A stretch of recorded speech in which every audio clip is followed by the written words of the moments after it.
حامدوں و مصلی اما بعد، سچ یہ ہے کہ تعلیم کے عنوان پر باتیں ہونی چاہیے تھی، اور جہاں پر طلبہ، طالبات اور ان کے گارجینز موجود ہوں، انہیں انکریج بھی کرنا تھا، انہیں حوصلہ بھی بڑھانا تھا، ان کو صحیح ڈائریکشن میں چلنے، اور آج کی جو ڈیمانڈ ایجوکیشن کا ہے اور جن ایجوکیشن کا ڈیمانڈ ہے، آج اس پر بات کرنی چاہیے تھی، لیکن میں اپنا وقت اس ذات کو میں سپرد کرنے جا رہا ہوں جس نے تعلیم کے میدان میں ہواؤں کا رخ چینج کیا ہے۔ میں اپنا وقت اس شخص کو دینے جا رہا ہوں جنہوں نے وقت کی نبازی کی ہے اور وقت کے تقاضے کو محسوس کرتے ہوئے ایجوکیشن پر کام کیا ہے۔ ان سے میرا مراد ڈاکٹر جناب عبدالقدیر صاحب دامت برکاتہ العالیہ ہے، تو میں اپنا وقت انہیں دیتا ہوں تاکہ وہ آپ سے تفصیل سے گفتگو کر سکے۔ وقت یقیناً ان کے پاس کم ہے، فلائٹ ہے، مس نہ کر جائے، تو میں اپنا وقت انہیں دیتے ہوئے بیٹھتا ہوں۔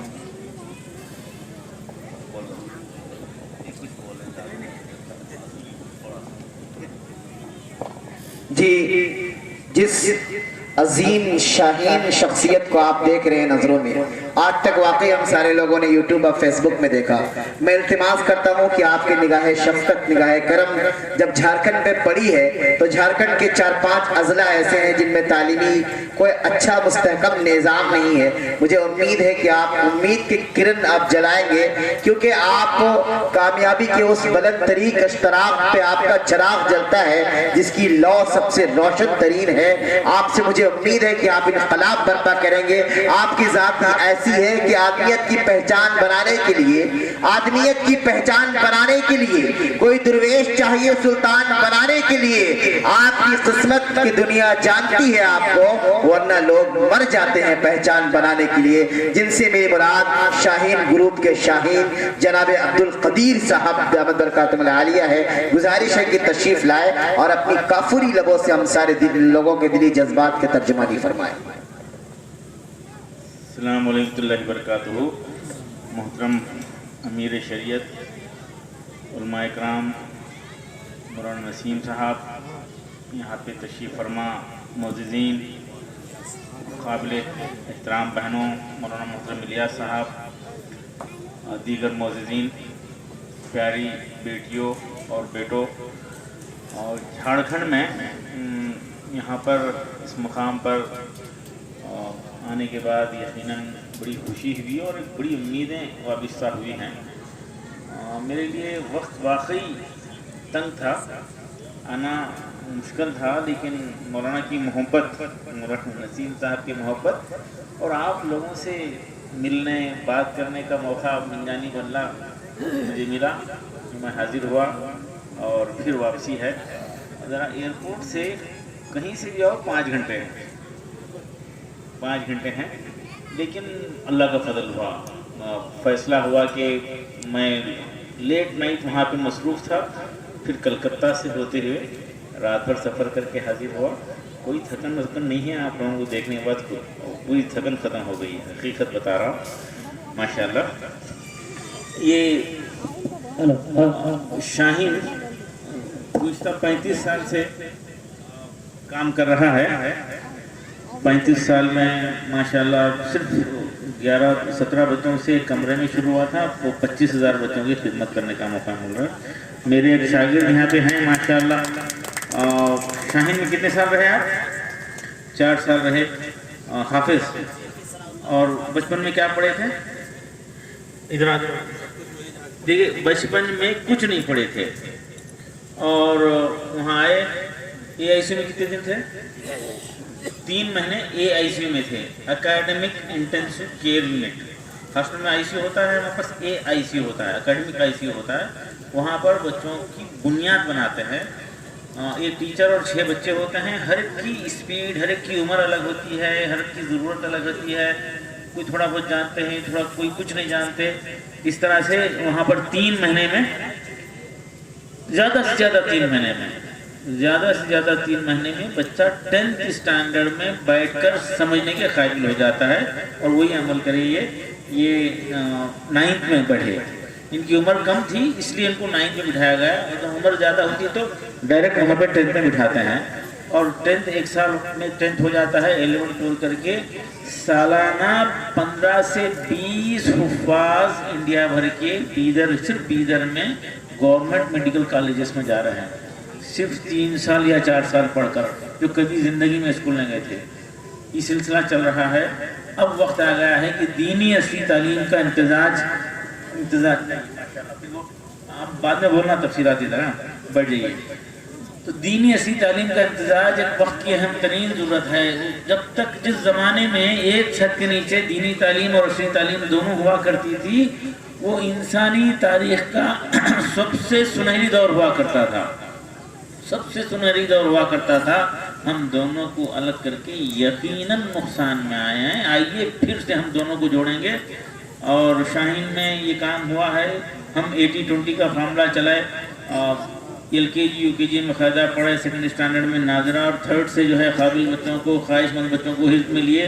اور وہاں پہ حفظ میں 80% حفظ کے لیے وقت دیے، 20% اصلی تعلیم ریاضی اور زبانوں کے لیے دیے. اور بچے 3rd 4th 5th میں حفظ مکمل کرے. 6 میں واپس کلاس میں گئے. وہاں پہ 2-3 مہینے کے اندر وہ نان حافظوں سے آگے بڑھنا شروع کرے. بچے ماشاءاللہ گورنمنٹ کرناٹکا کے ٹاپ میڈیکل کالج میں گئے. پھر ہم ٹیوشن بین کر دیے تھے. تو بچوں کی ساری ضرورت اسکول میں پوری کرنے کی کوشش کرے. اس کے نتیجے میں یہ AICU بن گیا. اور کچھ ڈراپ آؤٹ بچے آئے تھے تو ہم AICU میں ان کو رکھ کر ان کو امپروو کرے. وہ سکسیسفل ہو گئے. آج اندر سر 7000 جونیئر کالج کے +2 کے بچوں کو مینیج کرتے ہیں. ایسے ہی ڈراپ آؤٹ تھے. پٹیل سر کا نام کوئی جانتے ہوں گے یہاں پر. وہ بھی جو ہے وہ ڈیزل میکینک بن رہے تھے. 3 سال ڈیزل میکینک بننے کے لیے باس کے پاس جا کے کام کرتے تھے. اور وہ 10th پاس کرنے کی نیت سے آئے تھے، لیکن ہم ان کو محنت کرائے، قابلیت کے ساتھ آگے بڑھے. اور آج وہ الیکٹریکل انجینئرنگ کر کے شاہین کے ڈائریکٹر ہیں. اس طرح سے سالانہ 300-400 بچے جو ڈراپ آؤٹ ہیں وہ اصلی تعلیم سے جوڑ رہے ہیں. یہ میسیج پورے ہندوستان میں پہنچانا ہے. ملک کا ایک بھی بچہ فارغ نہ رہے، وہ مس نہ کر لے، تعلیم مس نہ کر لے. اس کے لیے پلان بنانا ہے. اور اب میں یہاں سے اس علاقے سے کم 50 بچے ایسے جو ہیں جو کبھی اسکول نہیں گئے. حافظ ہونا بھی ضروری نہیں ہے. اب ہم اب تک حافظ کو لے کر کوشش کر رہے تھے. مدرسہ پلس پروگرام بنائے تھے. اور مدرسہ پلس پروگرام کے 2 سینٹر لڑکیوں کا اور لڑکوں کا مولانا محترم نسیم صاحب کے پاس رانچی میں چل رہا ہے، اٹی میں. ایسے 52 سینٹر ہیں انڈیا بھر میں. یہ سینٹر بڑے بڑے مدرسے جو کسی وجہ سے تھوڑا سا خالی ہیں، ہم ان سے ریکویسٹ کریں آپ بچوں کو جمع کرو. حافظوں کو جو بیکار ہیں، فارغ پھر رہے ہیں، چھوٹا موٹا کام کر رہے ہیں، ان کو جمع کرو. اور رہنے کھانے کا انتظام مدرسے والوں سے ہم ریکویسٹ کیے، وہ کر رہے. اور ہم بتائے کہ ہم ٹیچر کا انتظام کریں گے. عوامی تعاون سے ظاہر ہے 4 لوگوں سے مدد لے کے کریں گے. الحمدللہ 52 سینٹر. یہ نیا خیال تھا. یہ خیال آئے ہوئے صرف 15 مہینہ ہوا اور اس کے 4 مہینے کے اندر امپلیمنٹ کرے. اب 52 بڑے سینٹروں میں ہیں. بڑے علماء کرام اس کے متفق ہیں. اب ہم انشاءاللہ یہ 52 سینٹر کو 100 سینٹر تک بنانا چاہتے ہیں. کوئی بچہ نہ چھوٹے. اب تک ہم حافظوں کو لیتے تھے، اب ڈراپ آؤٹ بچوں کو لیں گے. ہم یہ بتا رہے ہیں علماء کرام کو کہ حافظ بنانا جو ہے ماشاءاللہ بڑا اچھا کام ہے. یہ فرض کفایہ ہے، ضرور کرنا چاہیے، ضرورت ہے اس کی. عالم بنانا بہت اچھا ہے، ضرور بنائیے، ضرور بنائیے. اور یہ بھی فرض کفایہ ہے. لیکن وہ بچہ فارغ گھوم پھر رہا ہے، آوارہ گردی کر رہا ہے اور دینی تعلیم سے بالکل لیس نہیں ہے، اس کو کچھ نہیں آتا اور 13 سال کا اوپر کا ہو گیا ہے. ایسے بچوں کو لا کر مدرسے میں رکھ کر اس کو ضروری دینی تعلیم سے واقف کرا کر ساتھ ہی ساتھ 10th پاس کرانا، یہ فرض عین ہے. یہ فرض عین ہے. اس کے سینٹر شروع ہو جائیں. ہندوستان میں ہمارے ملک میں 27,000 مدرسے ہیں. اگر 5,000 مدرسے 50 بچوں کو لے لیں گے، 2.5 لاکھ بچوں کا انتظام ہوگا. 2.5 لاکھ کا مطلب ایسے فارغ ضرورت مند بچوں کی تقریباً 15% بچوں کا مسئلہ حل ہو سکتا ہے. حالات بدل سکتے ہیں، حالات بدل سکتے ہیں. تعلیم تعلیم تعلیم تعلیم کے ذریعے ہی بڑی تبدیلی آ سکتی ہے. کم وقت میں، کم خرچ میں، کم محنت میں تبدیلی آ سکتی ہے. تو تعلیم کے ساتھ آ سکتی ہے. اور وہی تعلیم جس کے ساتھ تربیت بھی ہو، وہی تعلیم جس کے ساتھ تربیت بھی ہو، ورنہ وہ سارا کا سارا ویسٹ ہو جائے گا. میں تو مانتا ہی نہیں تعلیم یافتہ جو تربیت یافتہ نہیں ہے تو تربیت بھی ہو جائے. مدرسے کی پاک و صاف ماحول میں یہ بچے آئیں، اور وہ پڑھ جائیں، یہ بدل جائیں گے تو انشاءاللہ ہمارا مستقبل بدل جائے گا. یہ طاقتور بنیں گے تو ہمارا مستقبل طاقتور رہے گا، اس ملک کا مستقبل طاقتور رہے گا. یہ ہماری نسل لینے والی نہیں، دینے والی بننا ہے، اس کو طاقتور بنانا ہے. میں پیرنٹس سے ریکویسٹ کر رہا ہوں، بھلے ایک وقت کا کھانا کم کھائیے، اولاد کو تعلیم سے آراستہ کیجیے، گھر کے ماحول کو اچھا رکھیے، برائیوں کو گھر میں داخل ہونے سے روکیے، اچھائیوں کو داخل کیجیے اور اچھائیاں پھیلائیے. اور شادیوں میں، دوسرے فنکشنوں میں، بیکار کی رسومات میں، تمام غیر شرعی رسومات سے پرہیز کرنا ضروری ہے. تمام غیر شرعی رسومات سے افسوس افسوس افسوس. یہ بات بالکل یقینی بات ہے کہ وہ قوم ترقی نہیں کر سکتی جو اپنی اولاد کی تعلیم سے زیادہ ان کی شادیوں پہ خرچ کر دیتی. آج ارادہ کر لیجیے، آپ شادیوں پہ خرچ نہیں کریں گے، سادگی سے کریں گے. نہیں لوگ کیا بولیں گے، کیا حیثیت ہے لوگوں کی بولنے کی. یہ خالی یہ بیکار کی فضول بات کی وجہ سے زندگی کا کمایا ہوا 50%، 40%، 30% سرمایہ ایک دو دن میں لٹا دے رہے ہیں.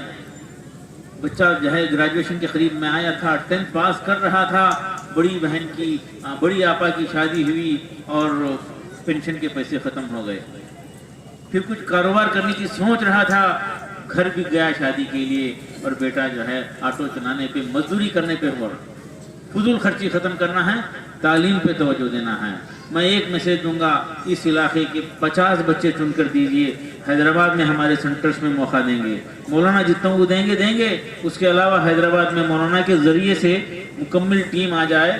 حافظ بھی ہو سکتے ہیں، غیر حافظ بھی ہو سکتے ہیں، ان کو پورا مکمل ذمہ داری ہماری رہے گی. انشاءاللہ ان کو اچھا رکھیں گے. اور آئندہ 20 سال میں 1 ملین یعنی 10 لاکھ بچوں کو یا تو اصلی تعلیم سے جوڑنا ہے یا ڈراپ آؤٹ ہونے سے بچانا ہے. یہ کام کرنا ہے، یہ 20 سال میں اگر کام کرنا ہے تو آپ کو پتا ہے سالانہ کتنے بچوں کی خدمت کرنا پڑے گا؟ 50,000 بچوں کی خدمت کرنے. یہ ہو سکتا ہے بالکل. یہ ہم اصلی تعلیم میں جو بچے پڑھ رہے ہیں ان کو ڈراپ آؤٹ ہونے سے بچانا ہے. جو ڈراپ آؤٹ ہو کے باہر چلے گئے ہیں ان کو واپس لانا ہے. دینی مدارس سے فارغ بچوں کو اصلی تعلیم سے جوڑنا ہے. یہ مختلف پروگرام کے ذریعے پورے ملک بھر میں کوششیں اگر کریں تو یہ ممکن ہے. ہم 5,000 بچوں کا لاسٹ ایئر ارادہ کرے تھے، 2,000 بچے آئے.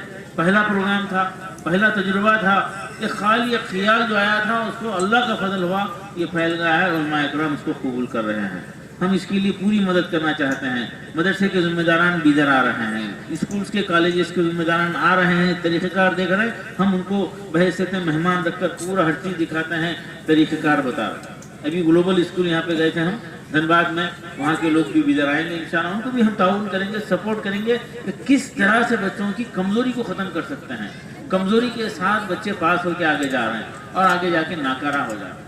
10th کمزوری کے ساتھ پاس کر لیے تو کیا وہ قابل رہے گا؟ کیا وہ آگے بڑھے گا؟ 11th 12th میں بڑھے گا، پھر بعد میں گریجویشن کرے گا. شارٹ کٹ کے ساتھ جانے والے بچے تباہ ہو جا رہے ہیں. اس سال کا تھوڑا سا آپ کو بتا دوں گا تفصیلات. اس سال ہمارے پاس تقریباً بوائز اینڈ گرلس ملا کے 3,000 اسٹوڈنٹ 11th میں پڑھنے کے لیے ہے. 11th میں پڑھنے کے لیے ہے سائنس کے ساتھ. تو ہم ان کو جب پڑھانا شروع کرے 1 مہینے کے بعد ہم کو پتا چلا کہ وہ کمزور ہے پڑھنے میں، ان کو کچھ نہیں آتا. تو ان کو الگ کرے، الگ بٹھا کے سمجھائے، منائے، ایک ایک سے بات کرے. ان کو یہ راضی کر لیے کہ بیٹا تم 1 سال پیچھے ہو جاؤ، 11th کا ایڈمیشن آپ کا کینسل کر دیں گے. وہ مان لیے ماشاءاللہ، اللہ کا فضل ہوا. اور ان کو بنیاد سے پڑھانا شروع کرے، AIC میں بٹھا کے ان کی بنیاد پڑھانا شروع کرے. اور پھر ان کو 6th اسٹینڈرڈ کی میتھس، سائنس اور انگلش پڑھانا شروع کرے. 6, 7, 8, 9 اب 10th میں ہے. 10th کا اور ایک 10 دن میں جو ہے 10th کا سلیبس ختم ہو جاتا ہے. اب وہ طاقتور ہو گئے ہیں. آئندہ سال ان کو 11th میں ایڈمیشن لیں گے، انشاءاللہ وہ سکسیسفل ہو جائیں گے. آگے وہ کچھ تو کرنے والے، قوم کو، سماج کو، ملک کو دینے والے بنیں گے. کمزوری کے ساتھ آگے جانے والا بوجھ بن جاتا ہے. ہم بچوں کو بٹھا کے پوچھے بیٹا ٹھیک ہے، محبت سے پوچھے یہ ہوا کیسا، آپ پاس کیسا کر کے آئے؟ تو بچے بول رہے ہیں وہ حضرت کو پیسے دیے تھے اور پاس ہوا. وہ حضرت ہمدردی سمجھ کے کرے ہیں یہ کام یا اس نسل کو تباہ کرنے کی نیت سے کرے ہیں؟ دل میں کیا ہے ان کو اللہ کو معلوم اور ان کو معلوم. کوئی شارٹ کٹ کا طریقہ اختیار نہیں کرنا ہے. بھلے فیل ہو جائیں، نقل نہیں کریں گے، شارٹ کٹ اختیار نہیں کریں گے. یہ ہم بچوں کو سمجھاتے ہیں. گن مان لگا کر ایگزام لے لیں، وہ بچے وہی بچے کچھ کریں گے، وہی بچے گریجویشن کو جائیں گے، وہی بچے طاقتور بنیں گے. یہ اس بات کو عام کرنا ہے. ماشاءاللہ بیٹیاں بھی پڑھ رہی ہیں،